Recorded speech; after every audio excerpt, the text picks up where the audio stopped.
Nous portons toujours en ce corps la mort du Seigneur Jésus, afin que sa vie soit aussi manifestée dans notre corps. 2 Corinthiens 4:10. Encore et toujours la mort du Christ. Toutes les pensées de l'apôtre le ramènent au calvaire. Toute sa prédication en est imprégnée et y conduit. La mort et la résurrection sont toujours pour lui les bases nécessaires à tout développement religieux, à toute croissance spirituelle. Il est bon de rapprocher ce passage du 6e chapitre de l'Épître aux Romains. L'un complète l'autre. 2 Corinthiens 4:10 nous montre quels doivent être pour le racheter les résultats de l'œuvre accomplie au calvaire. Il faut que l'homme soit constamment crucifié pour que la vie de Jésus puisse se manifester toujours plus abondante en lui et dans le monde par lui.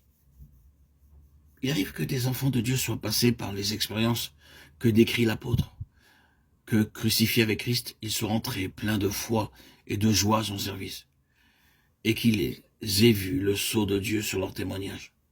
Par la suite, graduellement, la vie s'est comme retirée. Leur témoignage est devenu chose vide, creuse. Ce n'est plus que le retentissement d'une cymbale. Et parfois, ils ne se rendent pas compte qu'ils continuent machinalement ce qu'ils avaient commencé avec la joie et la force d'en haut. Comment cela s'est-il fait?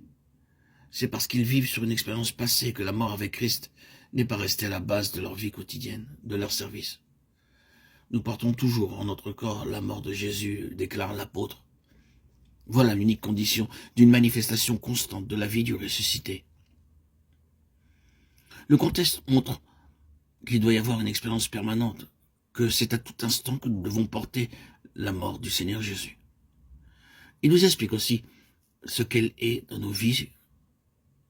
Sur la croix, le Christ est accablé de toutes parts, mais pas au-delà de ce qu'il peut supporter. Il est dans l'angoisse parce que le Père a voilé sa face, et dans sa douleur, il s'écrie « Mon Dieu, pourquoi m'as-tu abandonné ?» Mais il ne se livre pas au désespoir. Toutes les puissances du mal l'assaillent. Cependant, le Père ne l'a pas abandonné et le soutient jusqu'à la fin. Il meurt, toutefois, il n'est pas détruit. Et Dieu le ressuscite. À son tour, et comme son maître, l'apôtre, passe par les détresses et les angoisses. Il est pressé de toutes parts, persécuté, frappé. Mais le Seigneur lui a révélé sa croix. Et Paul voit en toutes ces afflictions des facteurs, des moyens employés pour le crucifier, pour qu'il porte en lui la mort de Christ. Et que la vie de Jésus puisse librement se manifester en son corps mortel. Il est amené à désespérer de lui-même, ce qui l'oblige à se réfugier uniquement en Dieu et à puiser uniquement en lui les forces nécessaires.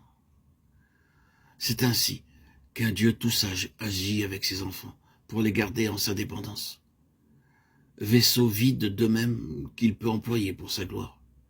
Il sait comment les amener en certaines situations où lui seul pourra les porter et les soutenir, en des circonstances où, pressés de toutes parts, ils sont obligés de se réfugier en lui, où leur vie semble un réseau inextricable de difficultés et où lui seul guidera.